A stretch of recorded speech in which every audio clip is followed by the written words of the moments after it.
amma gaafii maamma bayaan bira kunnee teetitti haa dabarru. Gaafi san isumaan naa gaafatu jira biraan isan yoon isin waliin isin gadhiise dubbii torobshaa taati. Gaafii yaadi ati kanatti biyyee irra dhoofdee bira kututti simpiisuan. Naa fassare. fassare Muhammad Hamzaan fassare anaatu waanuma inni fassare tanaan gaafachuu jira. Aayuma kanaanu akkinitti amanu afaan arabiffaa ka jiru sitti hattuu dubartiitiif hattuu dhiiraa rabbiin harka isaanii mura kuni jilcha nakaalan gartee rabbi irraa tahee jedha. Harka muraa jedhamuun jedhu quraanni aayaan. Bar zaahirri aayataa abumaa siifini mujjiraa bar. Zaahirri aayataa wanni itti qaceelchu hamma naafeetitti amma yadullahi fawqa aydiihim waggaa jiru quraana wajjihi kama jara keenya maal taatansa Hamza okay fakkeenyaan fudhadhee baran tanarratti eenyutu sahaboota nabi Muhammad keessaa eenyutu harkaa miti harki muramu jedhe naaf sidira gutak gaafii na gaafattee bar naafaan hin dubbatin ameen hin fitadha Hamza tafsira hiiki jennee si kan Hamza laal na gaafatte Abu Muaz daqiiqaa walii qabaa haasoo hin anje yoo haasoo hin dandeenyu waan daqiiqaatii miti bar aayaa si daqiiqaa si kan inni Hamza hiiktee aayaa lachuu hiiktee hin finne bar siifiin itti deemaa gaafii aayaa hiikteen si gaafachuu deemani hiikte furadhe hiikte akka jirutti hiikte gartee namni amantaa baas hiikte waan jee shari'aa islaamaa keessa qur'aana irratti aayaan kun ka rabbi irraa dhufe naasikaas ta'u ni ta'e ni shaarame moo jira moo jira hattuu harka muraa jedhe moo hin murinaa jedhe rabbiin. Tole hattuu harka muraa jechuun maal jechuudha naan jiiga. Tanaaf harka muraa jechuun okay yaada keenya kan nu deemta moo waan quraanaati. Eegigaa qur'aanni osoo kana kadeemu taate rabbiin si wajji jira jaasimi si cina taa'u jira yoo sin jee gaafii baramma. No himte hiiktee bar harka muraa jaa rabbiin jette afaan oromoo naa hiikte afaan arabaa dhumatte kan muraa jedhe aayaa tana dhagee gaabumaas wanni haasa'u jirru qur'aana irraa haasa'u jirraa miti. Wanni kana fakkaatu hedduu jiraan sin jechu jira takkaalamaa miti. Saanis bakkuma san ilaallaa. Bakka san ilaallanaa obsigaa qur'aanni waliin deema. Amma fakkeenyaaf warra rahima isaanii muranii rahima deemanii amma muranii aboonuu obsigaa haasa'u kanatti maa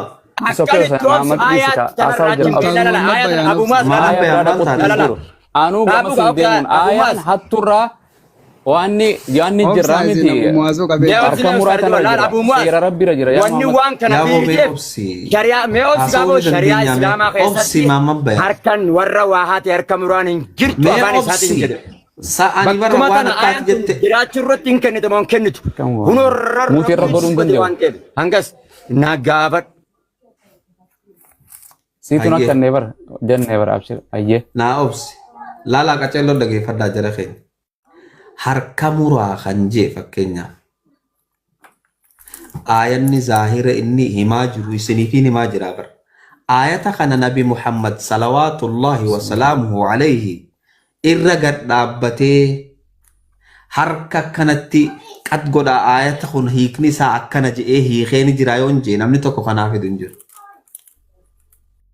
تاك تلمدات إن الذين يقطعون ما أمر الله به أن يوصل هجاجو والربين إسان التأجج سم مرانيجي مروخنا قطو مراني وانسا نايما كونتكستي لا كونتكستي آيات كونتكستي مالي فتشتي أسيتو منا مرتيتو ربين أجد منا مرتيت نبي محمد مرتي كان راوتو ربين أجد ورسخ وان كان راوتو نبي محمد نفتر دا بيبي فتنتي ترى amma muraan achi jaamte sani qottoo fidaa muraa jechuudha fira keessan qottoo muraa jechuudha aanaa keessan murina walitti gartee wali aanaa keessan murina jechuun muriinsa gartee waan gaafii sin gaafadhe abumaas qottoo muraa jechuudha inje muraa jaa maxxanfadhaa jedhe murina muraa hoggaa jiru relation qottoorra kaayaa muraa jechuudha jechi achitti fedhe kontekstii aayaan sanii akkanaa miti kanaan tokko miti akkamitti kontekstii itti fedhe asitti itti fedhu ni dirstoo wal quban qabdu hin dhiiftee firraa fageessitee jechuudha nama san hin laaltu hin ziyaartu hin gargaartu addaamuramuu sani addaamura disconnect jechuudha. Eyyo thank you amma addaamuramuu jechuun kuni qottoonii miti jechuudha rabbiin harka hime harka muree asitti amma itti deebina qottoonii miti jechuudha wanni kun akkasii. Maltu nu kan kana kontekstii isaati. Kano kontekstii waan kana ye. Ayatatti aanu dubbisee siin jechuun jira bar. Ayaan sanii miti kanuma harka jedhee bar himee bar. Bar harka jee kunis muraa jee mire. Waan siin jedha. Ayanni itti aanu maal jaa? Famantaaba. Ayatitti an tawbaa san jechuun in general jedha waan hedduu waan baay'ee raasa ammi raasa sanii. Waan jedha hattuun jenne. Hattuun maaliin waa hattu? Siifin amza rabbi dhuka aayuma tokkicha kana finna bar. Waan jechuun yaada kiyyaa miti keetii miti atiin barreessine ummata asiin duraarra yoo laalle malee waan takka. Waan jiru aayaa kana murtii rabbiiti.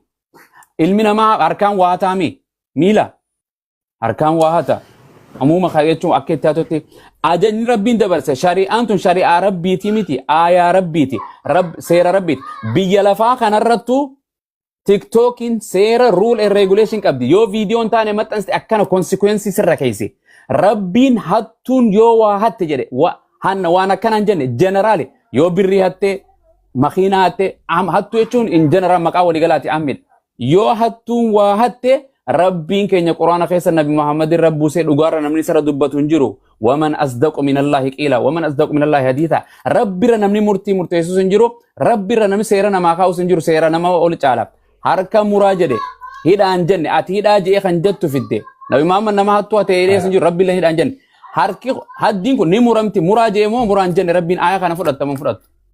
Bar kontekstiin aayanni itti aanu maal jaansi jechu jira bumaas aayata maa aayaa duraatu fixe ka aayaan duraa fixe achi booda himna jechuun aayanni duraa obsigaa aayanni jalqabaa harka muraa jee dabarsee mire akkasii bar ni muramu wayyee naa obsigaa aayanni itti aanu tawbaa maaliif fidaa siin jechu jira bar. Of course, toban yeroo hundumaa jirtire waan atasan nin toba rabbiin dhiifama kadhata. Ustaad Abu Muaz Hamza Allah bakka tana qofa la wanni inni diidaa jiru. Yes. Ayaan dura. Mee obsigaa saawwan obsigaa bulee haasa'u jirraati. Koy gaati wanni koy dhageeffadhu ayaan dura si obsigaa haasa'u jirra. Zim jedhe dhageeffadhu isaafin himaa dhageeffadhu. Ustaad Abu Muaz ana wajjin haasa'u jirra obsiinje. Ayatatti aanu maaliif hiniin Abu Muaz? Abookdha. Kadura kana ati Ustaad Abu Muaz lala ayata dura kana ni jiraarratti si kanne mon kennine dura kana si mirkaneessu jechuun bar beekee fudhatee achi hootoo baasii oomishu muka gubbaan hin gasii qoraan taa muka jalaa ol tara malee namni akkas mee obsi ayatatti aanu kana sodaatiin ni obsi mamma bayaan obsi in sodaan laal waan khayrii takkaas dalagaa yaa rabbi narraa qeebaliin sin jirtiin teessu Ibrahim wa idh yarfa'u Ibrahim al-qawaid waas ajaja rabbii dalagaa narraa qeebaliin ni taate amantaaba jechuun nauma toobate muraa eega murame numa toobata ka tooba hattu dalage hannasan cubbu dalage bar cubbu bar mee maamatamin dubbanna Muhammad obsaame please jiraachuun ni jira moo hin jiru jedhani toobaa booda itti deebina Hamza jiraachuun ni jira moo hin jiru toobaa itti seenin haasawa kee obsinaa fi Abu Muaz kophatti haasa'u jirra maal ta'e gurbaan Abu Muaz aayanni kun dameerri isaa eenyu deebi'aan jeefaman taabaan warruma waat warra waa hati maamati dhageema harka muran akkamitti toobaan isaaf taatire qixaanni dura gaggeeffame hin ta'u warra toobaatitti hin deebiin Abu Muaz Hamza lallabi maamatamin ati sagaleen ta'e dhagaamtu ayye oguta ka maamatamin obsi ayata lamadaatti dabarra Abu Muaz ayman dhagaamaa miti ayata miidhaa Gavin Abu Muaz maaligaa mana nutti bocolina kaasa mee waan ni godha maamatamin fudhadhaa mee hayyee waasa maamatamin hin fudhatu ayata fudhannaa iyyuu wala rasita Abu Muaz Gavin sitti kan dakkanan narraa godhe bar gaafadhe jechuun gaafachaa hin jira kaan isatti dhiyeessu hundiin seenaa duubara osoo deebisin ayaaf amantaabaa maaliif si gaafate yeroo takka ayanni famantaabaatummaa irratti buute Hamza mee obsiboo sadara isaan maal taate dhiyoo bitanii jala tunis yeroo takka rabbii waan irratti buuse qaba ayati boo obsi sin gaafanne obsi Abu Muaz ol deebi'u kottu mee Hamza mee Abu Muaz niin jira bar umaatu mee usaa Abu Muaz dhiisitti kannattee bitquit injeeyni dhiisi ka mee obsi gaafin kenna gaafiti yoo son naan deebina de maali obsi gaafii tee wajjitti jirraa obsi Hamza te obsi jedhaan olimmee Hamza carraa tokkitti kana mee Muhammad bayaanii kan Abu Muaz gaafin an sitti kanna obsiif mee laala akkana turte mee obsi mee Abu Ustaad Ridwaan Abuu Mu'aaz dhaggeeffadha. Gaafin an Abuu Mu'aazitti kennadhe. Abuu Mu'aaz gaafin xiyya akkana jetti. Harka Hamzaa Sheek Jaabir shari'aa Islaamaa keessa harka nama muruun hin jirtu jedhe. Dhaggeeffadha. Harka nama muruun shari'aa Islaamaa keessa Islaamummaan xiyya hin ajajjuu jedhe. Aayaa tana Rabbiin wassaariqu wassaariqatu faqxa'uu eydiyahuma nakaala jazaa'an itti fufa. Eeganaan nakaala min Allah. Asitti as dhaabbanna famantaa itti deebina.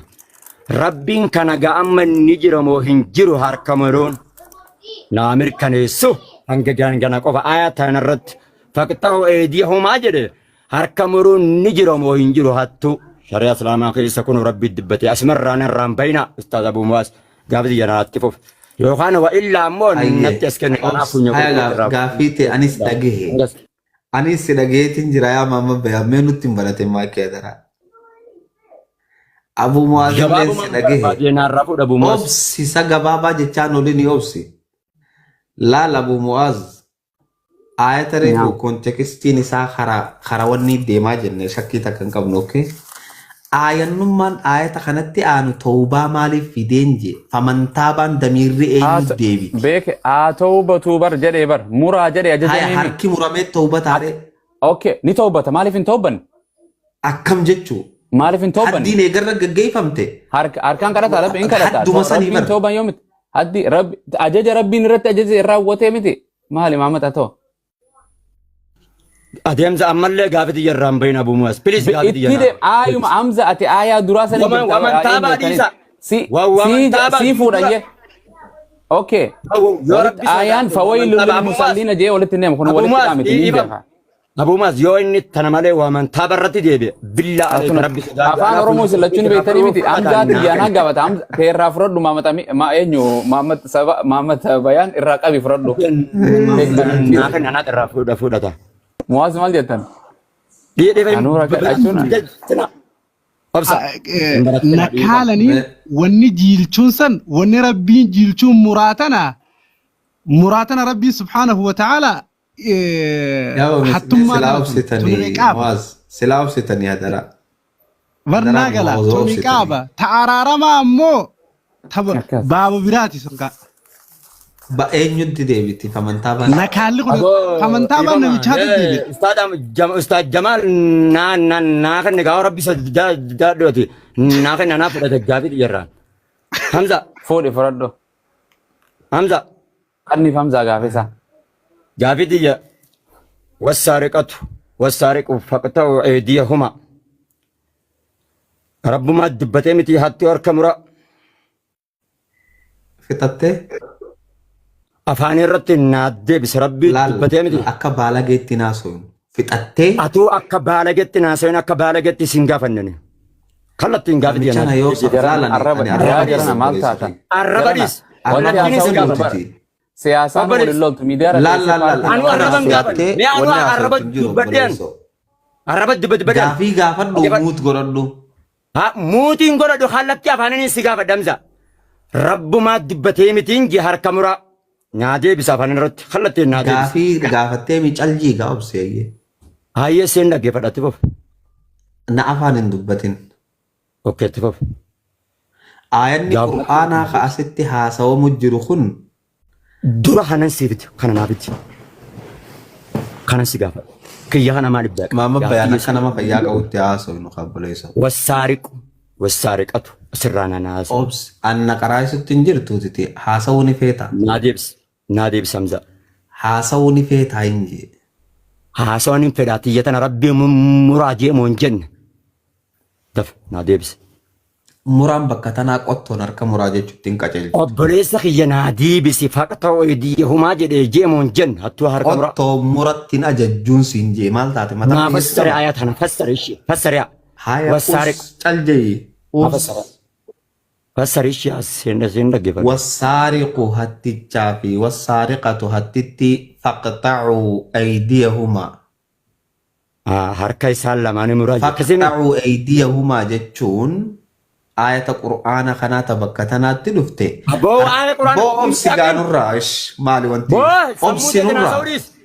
هيكاترني زاير هيكاشتنا فقط ويديهما مر هيف maaf فأسر bayaan wallahi باب براندك haasoo yoo kanatti أنت haasoo باب براندك فنيا قرقرتين سيمسي ساهمين همنا أسكن ijoollee immoo فقط ويديهما فقط ويديهما bira dhaqe Nageetti فأسر ijoollee immoo bira dhaqin jeenaa miti فقط akkanatti haasoo ويديهما Mee suutatti walitti Haasawuu dubbaddaa yoo Isa mee maayikiin Suuta baratira. illee qabna. Kun wala Mataan yoo dhaggeeffadha. fayyaasa Amtaan qabaatee akka haasawuu quraana hin fudhanne obsine Muhammad. Akka inni fudhanne dhaggeeffadha. Fassar. Jirana. Okkee fassaran cubbuu sisirran keenyeer faqtahu eediyahuma ayatana zaahira hiikkatu namza. Muhammad Amin. Muhammad Amin. Mee Muhammad Bayaan. jara feenya Obsa. Gaafii Abu akka Mas. gaafatu guutti. Ayyaa okay. Abumaas ni dhageessanii miti akka inni quraana hin fudhanne kun argaa jirta. Dhaggeeffadhu. boo Kan haasawaa fayyadu nurraa fuudhan us yoon beeyne hin beeynu Faqtahu eediyahuma. Maal faqtahu usii na eediyahuma. dhageeffadhuun jeere Hayee maal barusuu hin jechuun dandeessu hiikkatu kan. Hayee hiikkatu kan. hayana afaanin haasawin hiika feetaami Nama kumaa 500 irratti naa eegaan an hiike booda dhagee eegaan an hiike booda lakki hiikni isaa kun kijibaa jee himi malee na afaan ittiin qabin Naafas sariin sin jechi sin tole dhaggeeffatu. faqaxacuu eydiyahumaan bakka tanaa harka isaanii dhagarra kaayaa muraa jechuutti hin qaceelchitu ragaan Naafas sari Hamza hin qajeelchu miti zaahiratti naafas rabbi sima sodaadhu Hamza. yoo tartiibaan haasoyne waan kanarratti anaafeeti daqiiqa Ati daqiiqaan hiikkaa osoo haasoyne bareeda eediyahumaa kana maaliif hin fassarru Hamza? barsiifiin fassaru jira usina afaan hin dubbatin taraa sadaffaatiin Duubaree bakka tanaa hin qajeelchu jeen gaafas sari gaabboleessi zaahira kana. Hayyee sin obsuu ni dhaggeeffadha. dandeessaa durasa Barsi obsiidhan si dhaggeeffatu tura naafas sari zaahira ishuma kana qofan naafas sari. haya obsi numa obsi ati Naafas sari ishee. tole faqxacuu eydiyahumaan bakka tanaa Abu'aan bakka tanaa sin gaafanne ammallee hin usu naafas sari billaa alee rabbi sodaadhu. Faqxa'u laal hiikkamu. laal mama bayaan mana kiyyaan Hamzamee Zaahiru dawaa Muhammad. hamdaanii tamaraa Faqxa'uun amri moo amri mee ustaadati waan qaban. Ustaad Abu Mu'aaz kun ogaa siirree kun tana gaamzaan akka quraanaan fudhanne naafiti naan jette kun ollaa dhigaa koottu. Muhammad Amin dubbadha. Muhammad Amin dubbadha. aboo Mee yeroo haasoo ijoollee naasawin I'm gonna dhiiraa get miti calgee na dhageeffadhu haasa'i maal taate Yes, I'm coming. Abu Mu'aaz dubbadhu. Ijoollee shaayii salaatu bas. Okay, I'm coming. Okay ayyee. mee yeroo Aya. takka Hamza assalaamu alaikum. waalaikum salaam warahmatullahi wabarakaatu Ewa mama bayan takkatti mee mootii qaba yeroo takka. Mee haasoyna, Ayata Muhammad. rabbiini nu haasoyna. tole akka mamma bayaanitti haasa'u feetamoo akka nagayaati Akka Muhammad Aminitti naasawa. thank you wal dhageeffachaa haasa'inaa mire Ayata duraa keessatti fassartee lachuu fassartee jirta. فمن تاب من بعد ظلمه وأصلح فإن الله يتوب عليه إن الله غفور رحيم. آية كانت ترجرتات yes كسمامتي. Yeah. فمن تاب ربي جد كون ربي مال رت جد سببني ربي سبحانه وتعالى فمن تاب جد في مال فيه. waaw mahannaa kanarratti allah haan haasa'utti jira سببني نزول آية أنا مالي.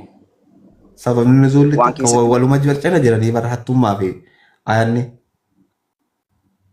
أوكي آية درا مال رت دبتمت تلمو فاتنو مال رت دبتمت. wauma takka irratti haasawamaa jirti ayanni duraa Wauma takka badii irratti dubbatama? eegiga naws gaafii na gaafatte haasa'u اتفق. thank you galatoome ayanni duraa waa'ee hattichaa fi hattittii irraa haasoyte waa'ee hattichaa fi hattittii kana daariktilii lafaa ka'anii yoo hatticha harka dhagaa gubbaa kaayaa qodgodhaa kan jettu taate ayanni qur'aanaa wal jalata deemtu ta walitti aantu ayata suuraa biraa keessaan dhufne sii galee